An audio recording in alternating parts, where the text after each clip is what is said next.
I hope people who are joining us tonight are ready because we have a lot of ground to cover. We have the return of a tribal chief.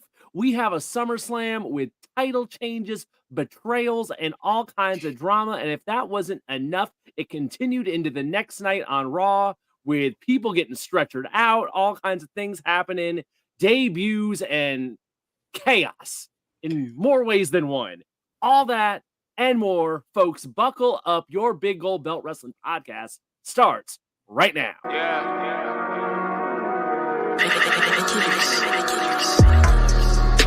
Gold Belt, Big Gold Belt, Big Gold Belt, Big Gold Belt, Big Gold Belt, Big Gold Belt. All I really want is that Big Gold Belt, Big Gold Belt, Big Gold Belt, Big Gold Belt, Big Gold Belt, Big Gold Belt. All I really need that Big Gold Belt. Hello, folks. Thursday night, 8 p.m. You know what that means. It's time for your Big Gold Belt Wrestling podcast. And we are so glad you are here with us tonight. Season 4, episode 25. And we got almost a full house tonight. I was not sure how much of a crew we were going to have, but we got 4-screen going. We got the quad boxes going tonight. I am Will up at the top left of your screen. To my right is Jamal the Giant Crab. Down below, we got Silly Celis on the right and Damian G in the Lone Star State on the bottom left corner. Gentlemen, how is it going here in the month of August? It's hot. We're here. Waiting for this hurricane to come through. I know. I got a tornado warning over here. It's been raining all damn day. Yeah, it's been raining hard for 10 minutes every 45 minutes. Is that the storm that was coming from the south? Debbie. Yeah, Hurricane Debbie. Come on, Debbie. We are getting the remnants of it now. And it's been raining all damn day here, but it has provided a break from the heat, but it's still humid as all hell here in the DC area. So it is what it is. But enough about the weather. Let's go back a week to the biggest event of the summer. Let's go back to SummerSlam and start there because this has been a crazy couple days of stuff happening in WWE. And we'll see how much stuff we get to tonight between that. Because there is just going into tonight, I was like, there is a lot to cover here as far as like news and title changes and stuff happening. So let's get right to it. Probably the biggest news coming out of SummerSlam. Not exactly a surprise or a shocker, but when we broke down the show last week, we talked about probably the show was going to end only one way. You had to have Solo and Cody Rhodes go on last because not so much the match, but what might happen afterwards. And sure enough, exactly how we figured, we had the return of Roman Reigns. The tribal chief is back. He made his presence known. He directly went after Solo Sikoa, as one would expect. Cody is still your champion, but it put the cherry on top of a very eventful show that we will get into as we go through the show tonight. But Roman Reigns is back. He has placed his sights on Solo Sikoa. Jacob Fatu may have an ankle injury of some sort. We'll see what shape he's in tomorrow night on SmackDown. But I guess thoughts on the return of Roman Reigns since, we haven't seen him since WrestleMania. So, and the landscape is a little bit different now since before he took off. So, Damian, you haven't been here for a week or two. You get in here first. It was expected. Like we said, the big rumor was he was going to come back, and the original tribal chief is now back, the OTC. You got to get that merch out there the same night, obviously. But I wish I could say I was super excited.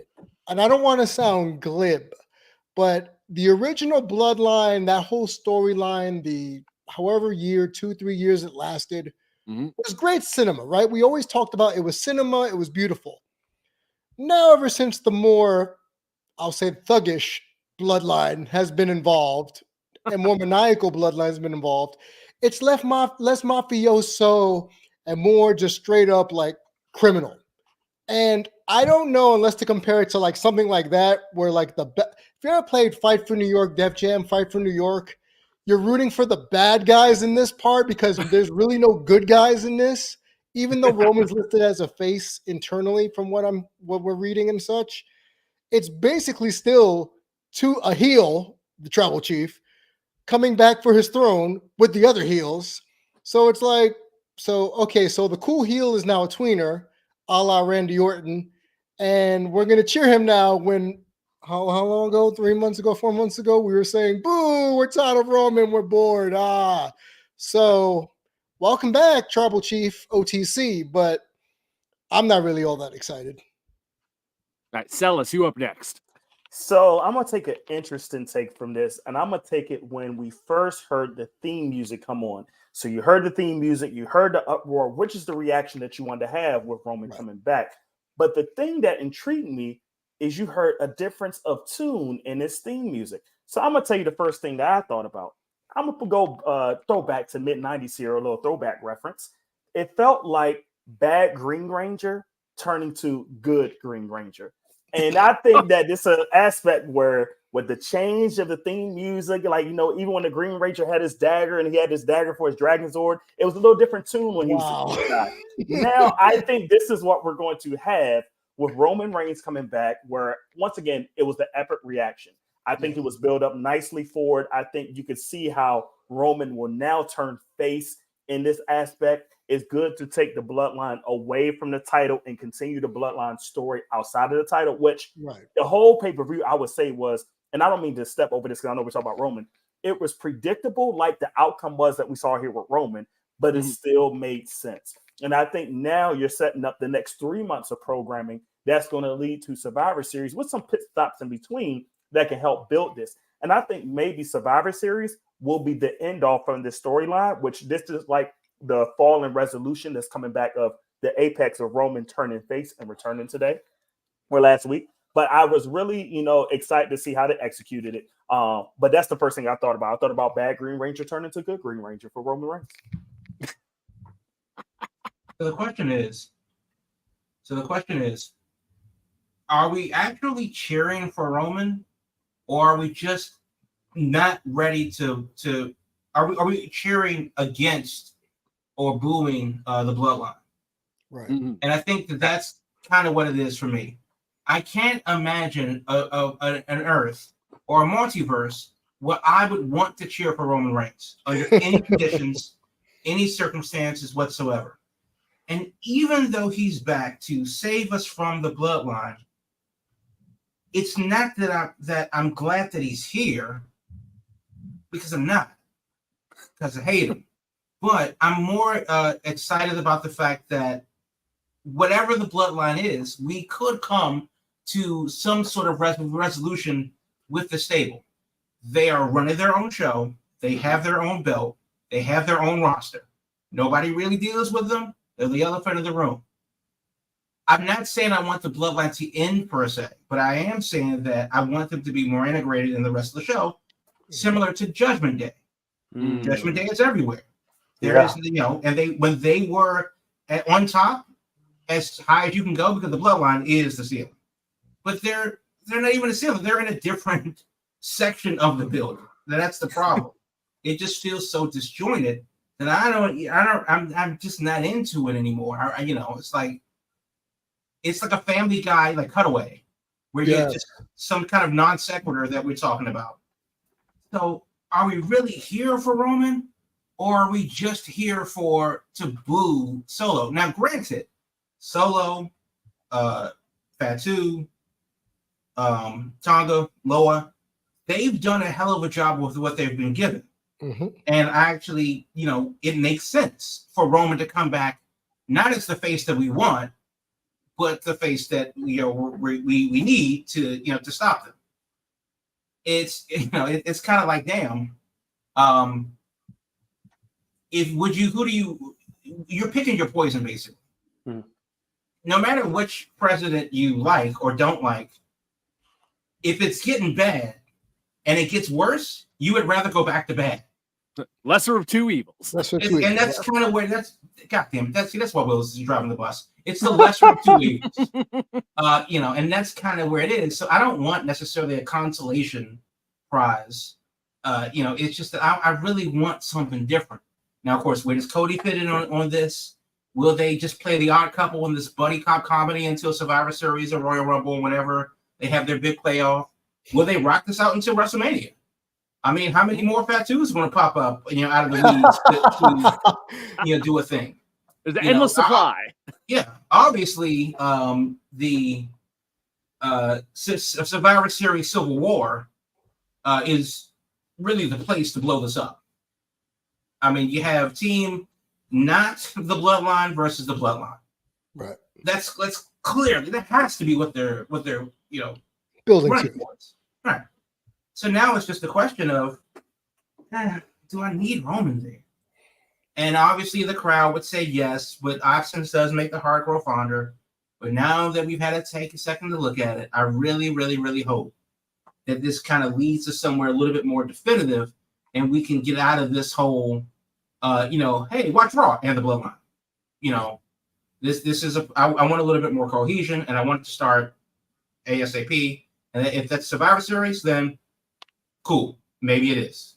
But hopefully, that's something happens sooner than later. Yeah, what was interesting to me was how they're gonna take this, because all we got from Roman, of course, was Superman punch, spear, boom. That's it. We haven't heard nothing yet. He kind of nodded at Cody. They got that nod. Kind of also maybe kind of raised an eyebrow at him when after he laid out Solo, where it's kind of like, I'm gonna be back for you later. I gotta take care of family business first. I haven't forgotten about you yet. So that's where SmackDown will be interesting tomorrow night.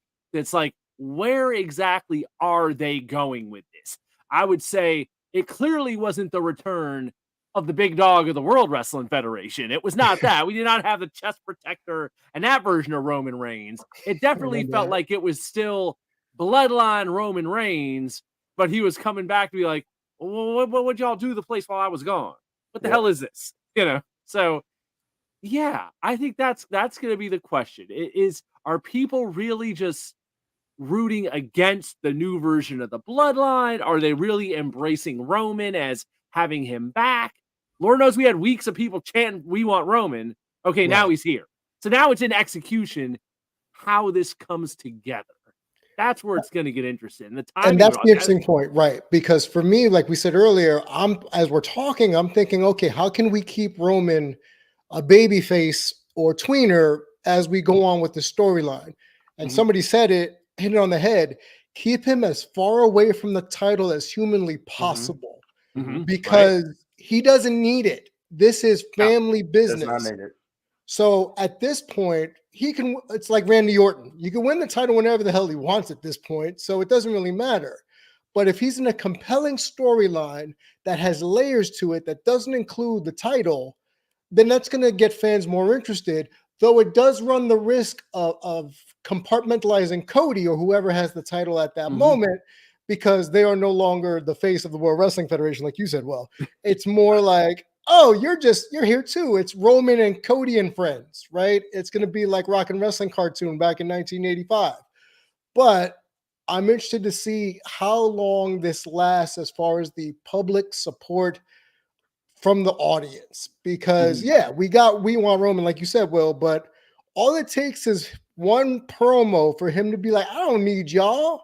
And boom, we're right back to booing Roman Reigns and saying, get him off my TV screen. Right. Okay, here's the interesting part of this then. I think coming out of it, this then begs the question, where does this leave Cody and the WWE Championship in this whole thing? He's still the champ. Going out of the show, I was thinking like, oh, the timing's perfect right now to do the deal with Orton. But Orton's like got his own ideas right now, as we will get into later in the show. Orton's going to be going to Berlin next month. So no Randy Orton and Cody right now. So where does Cody fit in? Right. So can I jump on this first? I think this is a perfect opportunity where Cody can now build up other wrestlers that we may have forgotten in the meantime because of the overload of the storyline. So the one person that has come to mind for me, and once again, I have not read any dirt sheets. I don't know if there's any rumors about it, but I'm going to say this here. I think Shinsuke Nakamura makes a return to try to finish up a storyline that happened with Cody before the title. Now we can have this feud with the title. Now, Shinsuke, we have not seen him at all. We know we saw him at the USC event where he, was there as an appearance, but we haven't seen Shinsuke at all. Has he been hurt? What's been going on?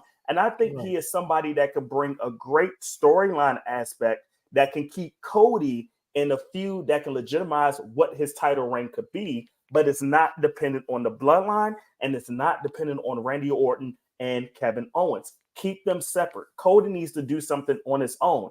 Now, even though the bloodline may be the top story right now, like they may main event SmackDown, this is still like a classic 9:00 reveal to, on the East Coast, to reveal who's Cody's next opponent is, so you can build up that storyline. So I think this is the perfect way to bring other people back that haven't been on TV that's still legitimate for that title. I don't think Shinsuke's it though. Go ahead, Jamal. Yeah, Sorry. I was going to say the same thing. I'm not sure if it's Nakamura, but then they're kind of like, who is it at the top that would fit into that thing? And that's okay. Well, where does Sami Zayn fit in? We've seen Eventually him with the bloodline. Yeah, we've seen him inserted before. It's definitely something they can revisit. But I guess the big thing is and obviously we're thinking well beyond this coming Friday, the next few Fridays in August, well into September. But it really is going to come to a point sooner than later. Definitely sooner than Survivor Series, where we go, yeah, remember when Roman was such a boring asshole? Okay, well, he's still that guy, but we just have a reason to boo somebody else. Right. And unless he kind of tweaks that, I mean, again, maybe I'm wrong, I could absolutely be wrong. Maybe people genuinely like that, of Roman. Maybe people really do want to acknowledge him over someone else, not him. I think, and this is, of course, this is me saying this, I think Cody should take over the bloodline. There, I said it. Oh, what? Roman's gonna need people to help him. He can't fight the whole bloodline by himself. So that's gonna be the story, I figure, in the next couple months. Do it on Thanksgiving. You're welcome. We gotta get the Usos involved. We gotta get Sami Zayn involved. Roman's gonna have to make his whole army between now and then. So we got a lot of weeks here stuff's gonna be percolating. Another thing is, I think you can hide Cody. We'll take a page out of 1988 and hide Cody in tag matches on PLEs before we get to, let's say, Survivor Series, which will probably be the War Games match. And instead of giving him a Flotsam and Jetsam feud that is going to be a one-off, let's say like a Shinsuke or let's say a Tama Tonga leave for one pay-per-view, and we don't need that. I say keep Cody, keep Cody as strong as possible as a champion. Make him lead off the show if you want, because he's good at that. But I don't really think he needs to cross with the bloodline as far as the Civil War just yet. I think Roman needs to start assembling the Avengers, and then we can take it from there. And just to add to that, I think the Rock is the person that you want to save Cody to. So protect him, keep him all off cost. When it comes to Rumble season and Mania season for 2025, the Rock is where you got to insert that perfect person for that. So you got to keep him, like you said, Damian, tag matches, one-offs or whatever you got to do. But keep him low key right now to build up his reign for that Rock. But go ahead, Crap. I jumped ahead of you. No, it's all good, because now that you say that, it makes me think, damn it, they really are building towards Rock versus Roman at WrestleMania, aren't they? Yep. Just push it back a year. Right. I mean, they tried to do a thing, it didn't work. They pushed it back a year. Roman takes over the bloodline. The Rock comes out. Hey, I thought you forgot. Damn it. Final boss. I need Cody in a Polynesian, skirt doing the haka.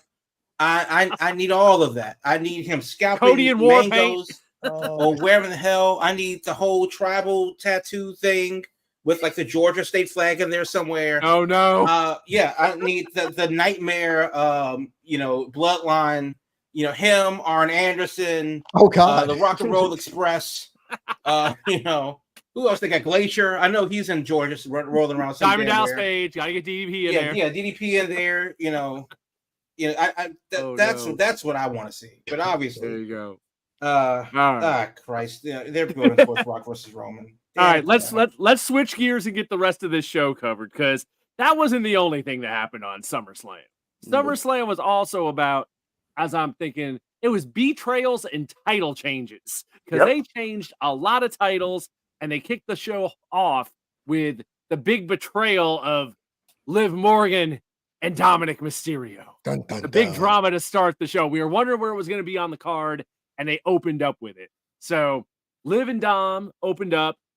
Liv managed to keep her women's title, compared to a lot of these folks that didn't keep their titles, but she managed to keep it, but she also left with Dominic. So the next phase, and then that leads into the other big story, I guess, going on in WWE is the Judgment Day. We're kind of doing the same story now. Where it's like we're getting Judgment Day 2.0 to go against the new Judgment Day of sorts with the OG Judgment Day. Yeah, the OG Judgment Day versus Judgment Day 3.0. Yeah. It's crazy. It's crazy. Yeah, well, I might as well cover these two together because they opened with that. And then later in the show, you had Gunther and Damian Priest. And Damian Priest lost the World Heavyweight title to Gunther. So it was a bad night for the Judgment Day at SummerSlam, which then led into the next night on Raw where it's like clear that, oh no, you have the two Judgment Day factions now that are doing stuff. But I guess thoughts on, was Liv turning, Dom turning on Rhea and going with Liv. We talked about it last week, how I could see him going either way, and I thought both ways would work. Was this the move? Was it time to split him and Rhea up and take it in this new direction? Yes.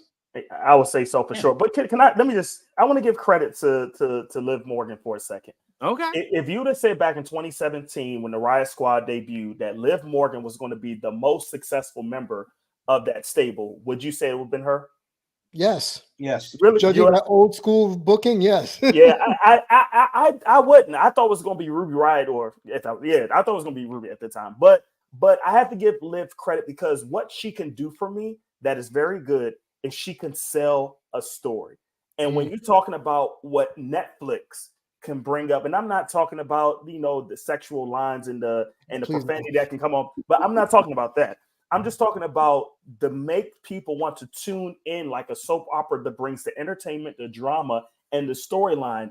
She sells that for me. Like she does so much ranging in her character work, and it's the very subtle things that she does that brings awareness to her character, awareness to her whatever storyline she's a part of. And I got to give her credit where even though we saw it coming, where I thought that Dom was going to turn on. For her on turn on Liv's side, I just really thought Liv did a good job on her own to plant the seeds to make that turn very successful. And I got to give her credit. That was one thing that I think she just did what she needed to do and just sell things the right way. Even giving credit to Michael Cole, referencing things back they did in Saudi to give her that title anyway. So once again, just the continuity of things that make sense of cleaning up storylines and making sure they're fluid. I got to give Liv credit. Yep, and I'll give also Rhea credit because remember how many moons ago she lost the NXT Women's title to Charlotte, and we were worried that oh no, they've already ruined her, and that was it, right? Things of that nature. So the growth that these two have shown, and three if you count Dominic from say 2017 till now. Chef's kiss about it because it's been brought out not to the point where you're tired of it drawn out, but it's drawn out to the point where there's different layers. And I think that's a reoccurring theme here is it's all layered. It's not just a romance saga. It's not just you stole my man. It is Rhea brought Dom into the Judgment Day 2.0, right? Yep. Dom became the most detestable heel in a long time because Rhea put him in a Boston crab in the corner, wrapped her legs around him, and then the internet went wild. I love the fact that the way it went down, aside from the weird theater kiss, was just the whole, no, mommy, don't use the chair because you're going to get disqualified and you can't get your title. You know what? Good on you, Dom. And that's to Celis's point. I thought, okay, maybe they pulled the trigger on Monday Night Raw, but au contraire, mon frère. They pulled that trigger not too long after that, and just the amount of babyface sympathy that Rhea got after that. It's not even that they just hate Dominic and Liv. Now Rhea is going to be, and it's the same with Damian. It's going to be full-fledged baby faces from these hot Judgment Days, baby faces, and they're hot baby faces. Because we're talking about super baby faces. Well, now on the Raw side, we got two that were at worst tweeners over the last 6 months. So the whole story was played out really well, and for that to be the curtain jerker to get people irate at the end of that match is a great way to start a PLE. Yeah. Yep. So I guess, and I'll add to this by saying, I do believe that Liv Morgan is doing the best work of her career Correct. right now. Absolutely. And however, much like with anybody, there's a lot of good ways to be a great actor or an actress, but a lot of that is picking the right role. Mhm. I think that Liv Morgan is the right person in the right story at the right time, telling it the right way. I don't think that she has the depth or range from a character development standpoint that you would go that other people have shown, even on the current roster. For example, I think Bayley is a better all-around wrestler than Liv Morgan is, even though Liv Morgan's story right now in this moment is hotter than whatever Bayley had going on 100%. with Nia Jax. 100%. But I also think that the arc that Bayley has been on, hell, even not even counting the NXT stuff, the arc that she's been on is a much wider range than Liv Morgan's, that arc. Yep. But then again, what is the story that Liv Morgan's selling? She's doing the exact same thing that Rhea Ripley did to Dominic. She's just doing it blonde. It's this isn't a stretch. Now, of course, because the internet is run by 15-year-old boys, Liv Morgan is the girl that the internet wants to see do that. Yeah. Because if you put Nia Jackson there, she's just as capable, competent enough as a wrestler, but she's not physically the person that people want to see in that position with this type of storyline.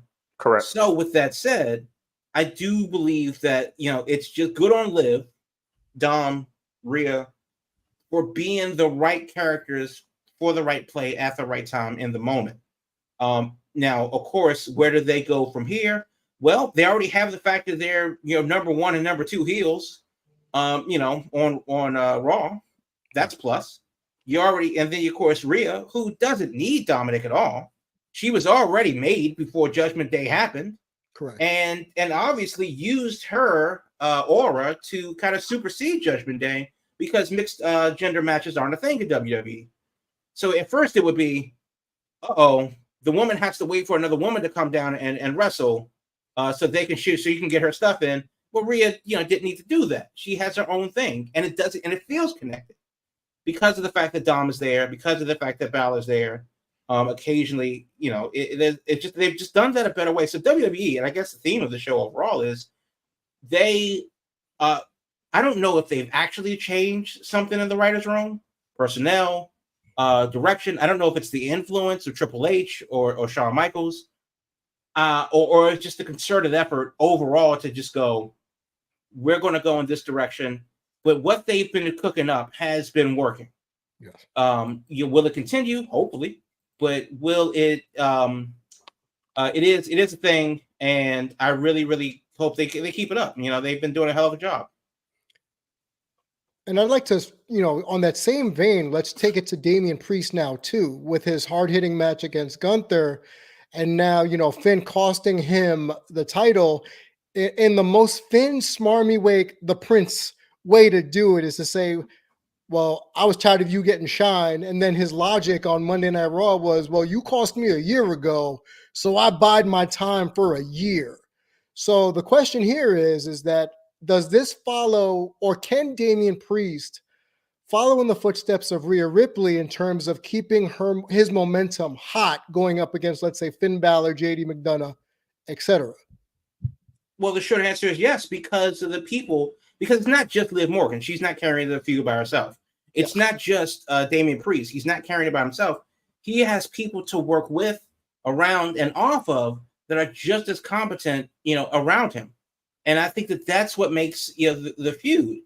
We don't necessarily need Judgment Day to continue as a whole. Cool. I think the gimmick definitely has lost a lot of steam, and and obviously they're pulling the plug on it. And 6 months from now, what Judgment Day? But and it's fine. That's fine. But we've seen them do this thing worse. And the way they're doing it now is actually, going pretty good. And I like it. I like where we're going because now it's not just that it's over and done with. We have something to look forward to. And that's what it is. It's the continuity and keeping that ball rolling. Whereas we don't know where this is necessarily going. On the other side of that, we've been talking about the bloodline and thinking, when should it end? Right. It's a different connotation when you talk about the Judgment Day situation versus the bloodline situation for me. Get in there, Cells. I mean, it's just one of the big things I just want to see is how they're going to build for this. For, like you said, reference earlier, just that white hot of the baby faces. Now, one thing I think was very intriguing from this, and I think it was kind of perfectly timed, that 24 story that came for, Damian Priest, that kind of, did that right after what it was on Sunday when it debuted, that 24. Using those elements to try to help build it up. I think you're trying to build two megastars to venture on their own. And I think in a way for Damian, solidify why he was chosen last year for Money in the Bank anyway.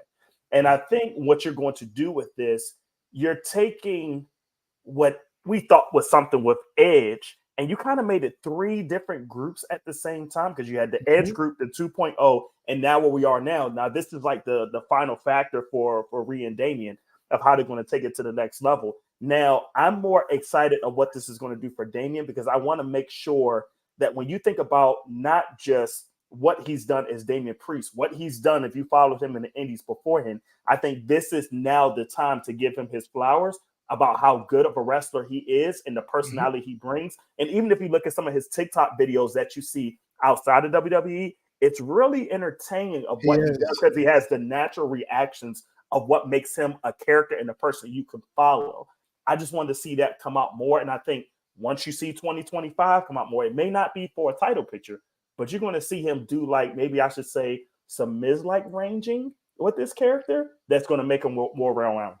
I think that before we go to break, I'll say this. As someone also named Damien, I appreciate his story, but I do remember him as Punishment Martinez. There you go. In Ring of Honor, and he has come a long way. And remember when he debuted in NXT, he was kind of like the party boy with all the ladies, and then he had like the weird archery thing, the Archer of Infamy, and he's finally found his niche as just a dude that wants to fight, dude that wants to fight for his friends, his family, and what he believes in, and prove he belongs. The crowd loves that kind of underdog story, right? So we want to see that person that's fighting from underneath. He got robbed of his title, so eventually he can go back after that, right? So we know that. But the fact that now he's going to get his chance to get his revenge, and same as Rhea, against Judgment Day 3.0, I think this is finally the death of the Judgment Day concept when finally Damien and Rhea get a hold of them. But I'm really interested to see if they let his natural charisma, like you said, Salas, if they let it just come out instead of just trying to make him talk tough. Let him be funny. Let him be quirky. Let him just talk how he talks, like he does on social media or his TikToks. And I think we have, and he's our age bracket, kids. He's not a spring chicken. He's in the 40s. Yeah. So the fact that he's getting his shine now, kudos to him. And I cannot wait to see where they take him. But on that note, let's go to the break really quick. And after that, we will come back with the Indie Spotlight here on the Big Gold Belt Wrestling Podcast. A little birdie told me, everybody, that you may be interested in doing some sponsorship and advertising opportunities with us here at Big Gold Belt Media. You know what? You might as well, because we are the golden standard for all of your media needs. Why would you want to go anywhere else? Besides, all of your pre-roll ads, your mid-roll ads, as well as your on-air reads are going to be done by me, Damien G. Yeah, professional broadcaster, Damien G. We do all types of social media promotions. That means your podcast, your IG, your Facebook, your Twitter, and your business website all get shouted out on our network here at Big Gold Belt Media, where we cover wrestling, movies, comics, and more. And you can find out more information and make those inquiries, kids, because, limited time offer here at Big Gold Belt Group at gmail.com. Again, that is Big Gold Belt Group at gmail.com. Why would you want to go anywhere else? I wouldn't. Well, I work here, but I still wouldn't even if I didn't. So again, Big Gold Belt Media for all your sponsorship and advertising opportunities, your podcast, your IG, your Facebook, your Twitter, all of your social media platforms, as well as any business website you want us to promote on our show. Big Gold Belt Group at gmail.com, and let them know Damien G sent you. Welcome back, folks, here on the Big Gold Belt Wrestling Podcast. When we come back from halftime, we always like to check out what's happening on the indies. So here is Giant Crab with this week's Big Gold Belt Indie Wrestling Spotlight. Yep. And this, well, actually not this week, but this week for the Indie Spotlight, we're going down to beautiful Pasadena, Texas. That's between Houston and Galveston. You know, Galveston with that dirty ass water. But if you're going to be in the Pasadena, Texas area, DPW Deadlock Pro Wrestling has a show called High Noon. That's Sunday, August 18th, a week from this Sunday. That's at Campbell Hall, 7601 Red Bluff Road in Pasadena, Texas. High Noon is the show. One of the matches that I'm very excited about is Calvin Tankman versus Trevor Lee. That should be a lot of fun. Also, Adam Priest versus Kevin Blackwood should be a lot of fun. And the Battle of the Best Women's Tournament round 1. Trisha Dora versus Ashley Vox. The winner moves on to the show in September to face Shoko Nakajima. So just a lot on the line in that match as well. But that's High Noon for Deadlock Pro Wrestling. Check them out on the Twitter machine at Deadlock Pro. You can get your tickets at deadlockpro.com/tickets. They'll link you to Eventbrite where you can buy your tickets there. The VIP doors open at 5 o'clock. Doors open for the general public at 5:30. Bell time is at 6 on Sunday, August 18th for DPW's High Noon in Pasadena, Texas, halfway down between Houston and Galveston. So if you're down that way, deep in the heart of Texas, make your way to Pasadena for DPW High Noon, and that's the Indie Spotlight for this week. There you go. Lots of indie action happening around the country. We warned you there was weather going on, and I got knocked offline for a second there. Yeah. So I missed the very tail end of things. What I heard when I came back, it sounds like you guys were finishing up SummerSlam. So I assume we got SummerSlam covered.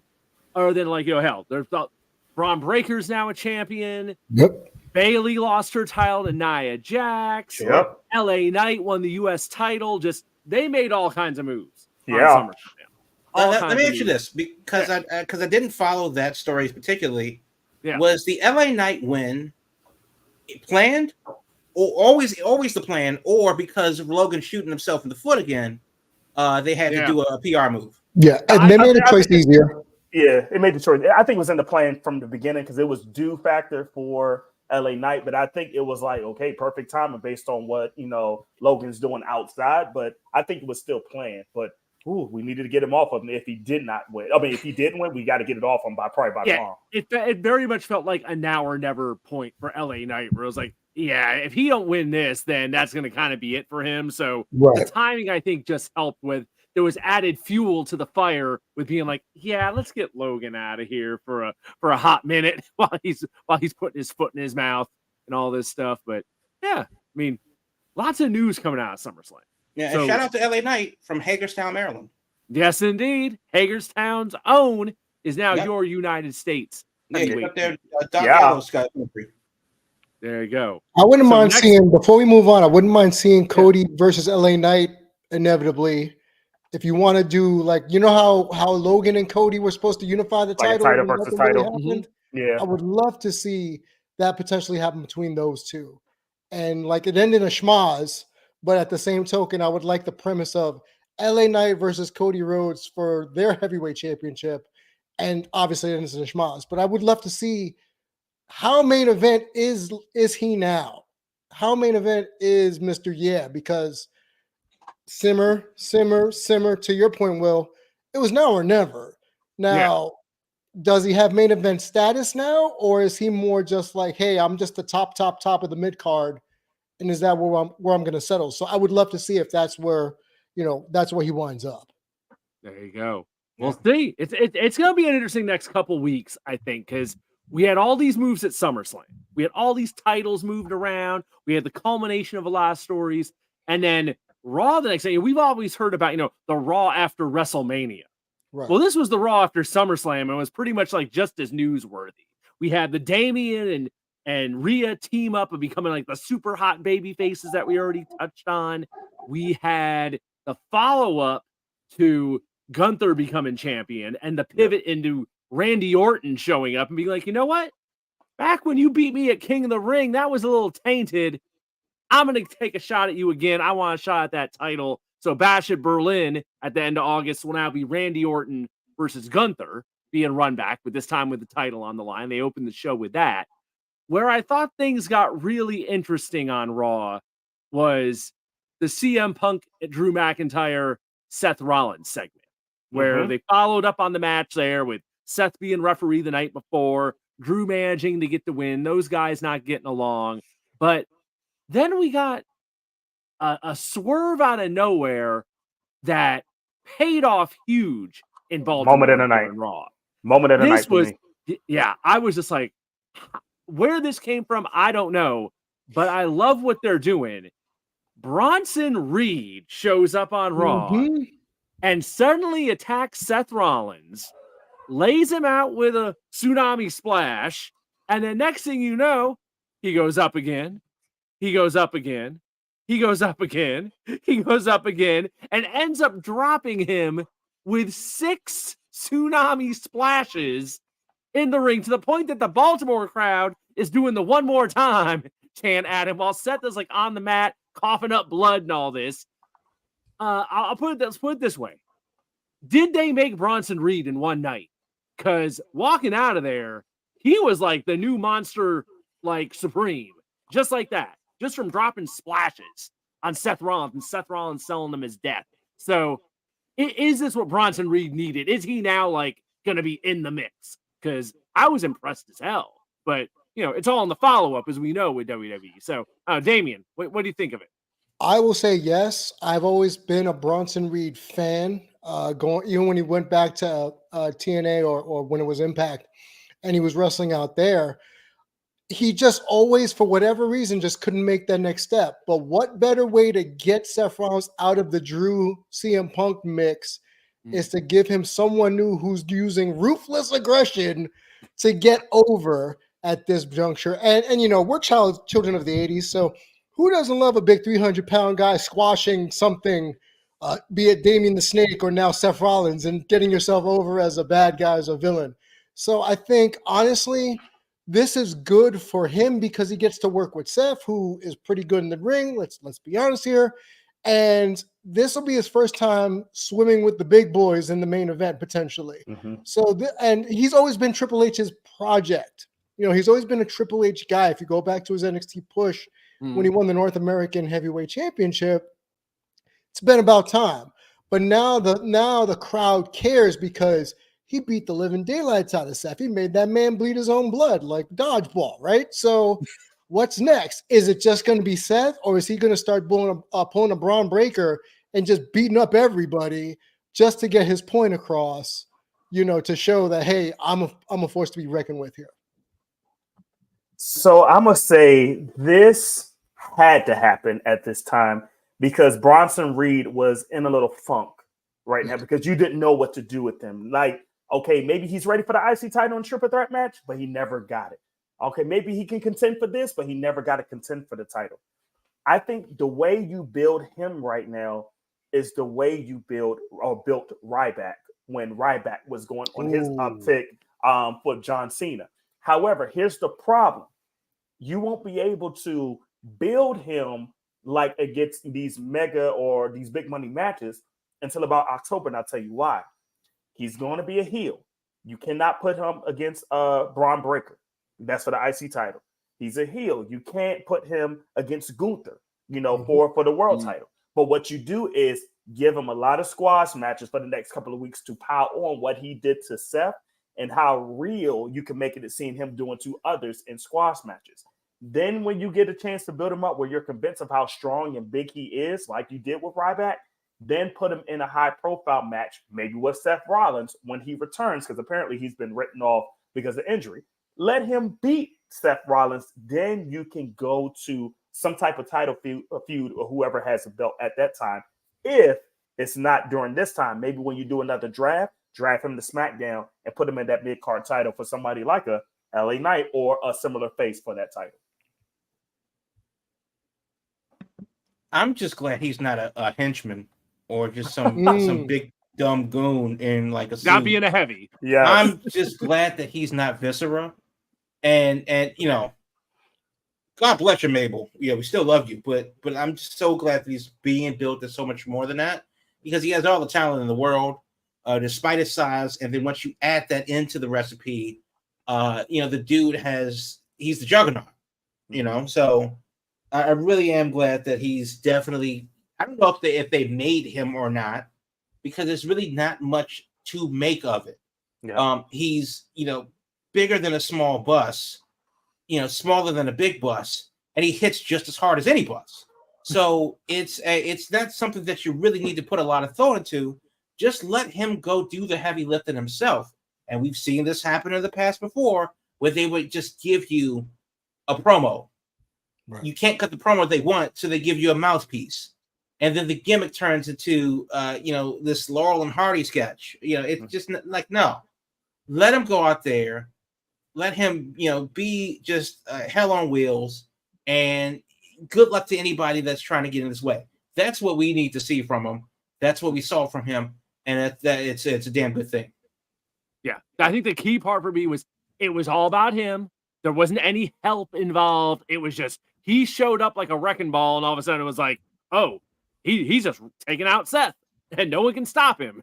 And all the agents were out there, and it wasn't a big group attack. He wasn't a heavy for someone. It was simply Bronson Reed is here to be the juggernaut. I like that comparison, the juggernaut comparison. So yeah, I'm very excited to see where they go with this. I think Celis is right on the mark with Seth got to be out for a bit, selling the injuries, and in the meantime, you just have Bronson splashing the hell out of people and just wrecking folks in the meantime, and build this up for a bit and then run it back. So I'm excited. The male equivalent of how they built up Nia again when she came back. Yeah. Oh yeah. Good call. Good call. It's a much needed fresh face in the mix that hasn't been there before and used in this manner. So I like it as something totally new in the picture.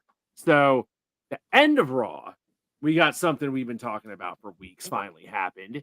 We had the debut of the Wyatt Six in an actual match finally happened. So it was a 6-man tag with Chad Gable and what do they call it? The Creeds. The Creed American brothers. Made. The new American Alpha kind of. All the collegiate boys against the new Wyatt Six. So we got the combination of Eric Rowan, Dexter Lumis, and Joe Gacy working the actual match. And then with Uncle Howdy in the old chair at ringside, kind of in his brother's old role, along with Nikki Cross lurking around in the smoke and in the shadows.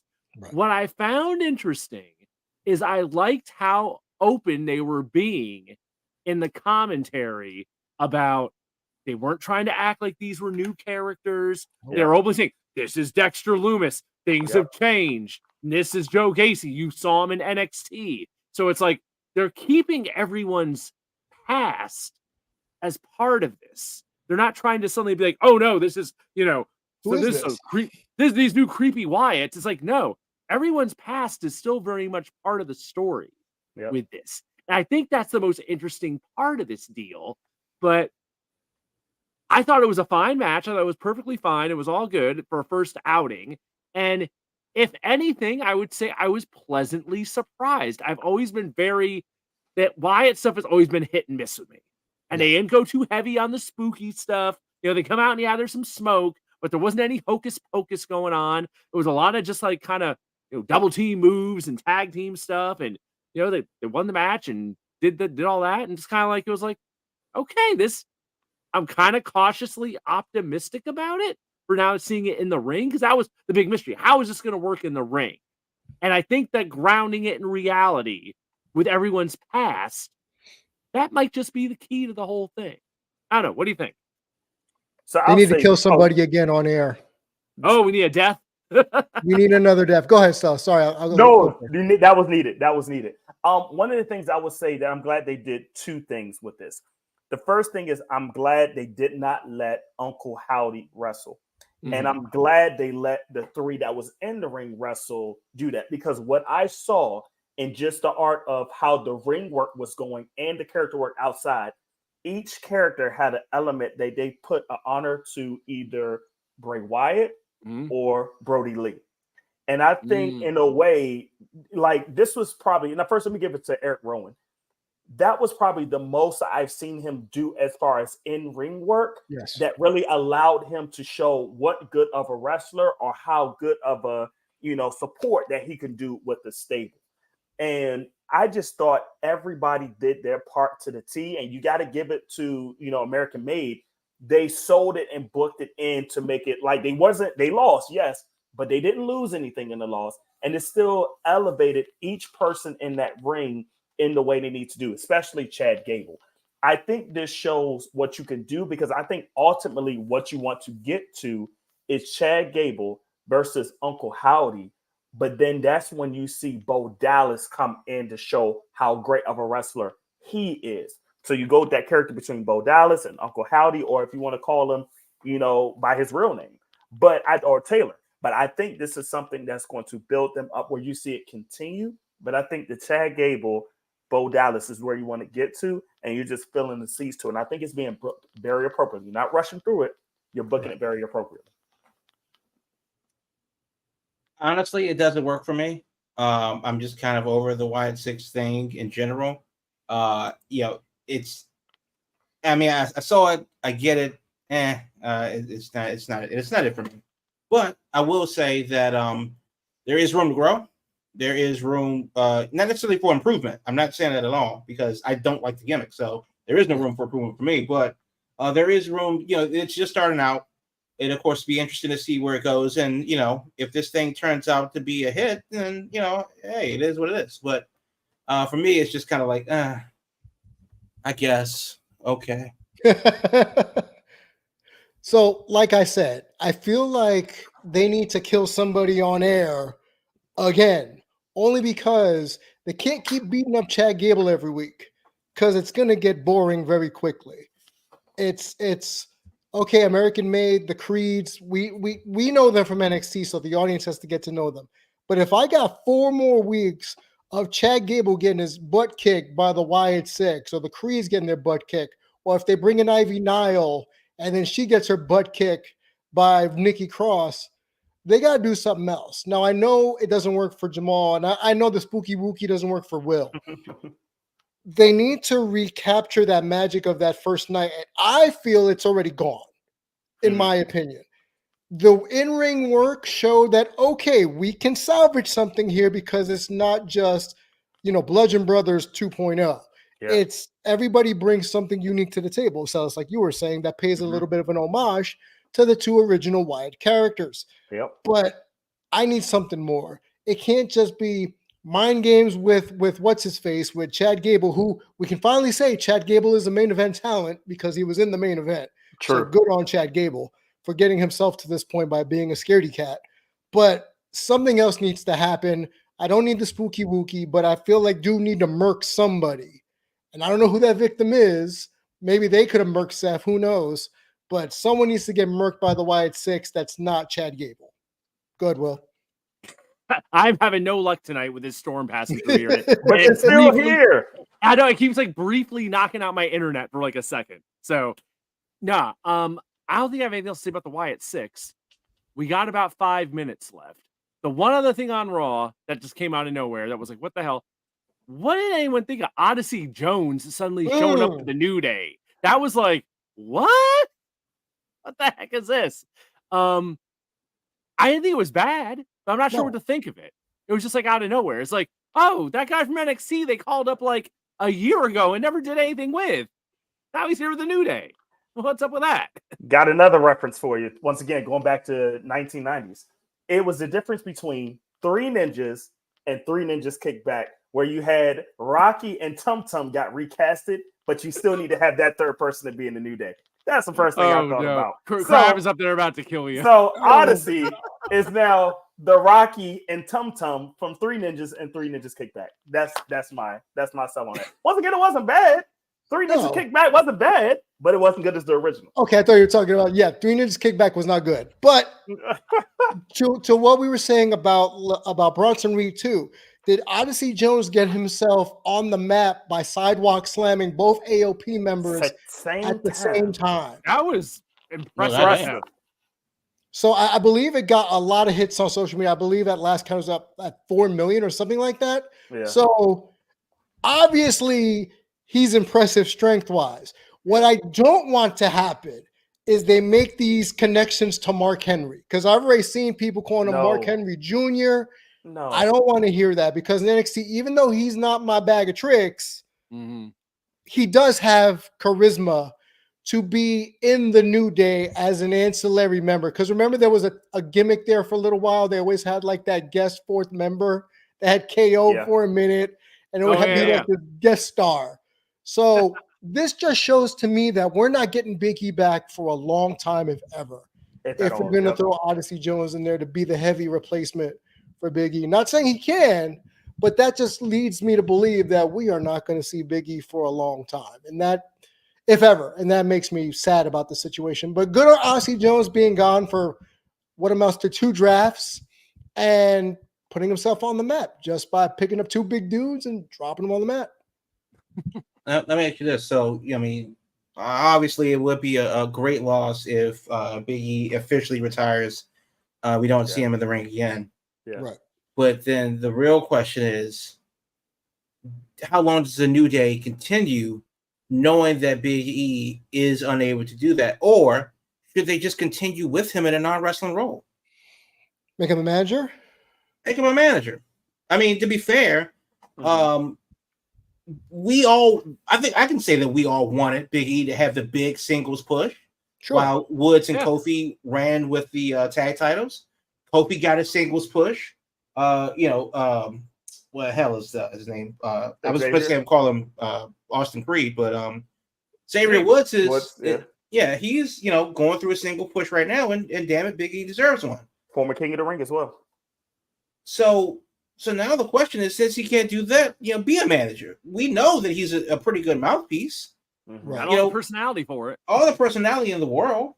So why not, have that, have them be in some shenanigans, and obviously in a non-wrestling role. Now, I don't know what that means specifically.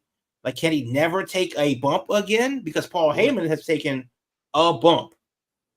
But obviously, even now, Heyman's certainly not more of a wrestler than Big E is.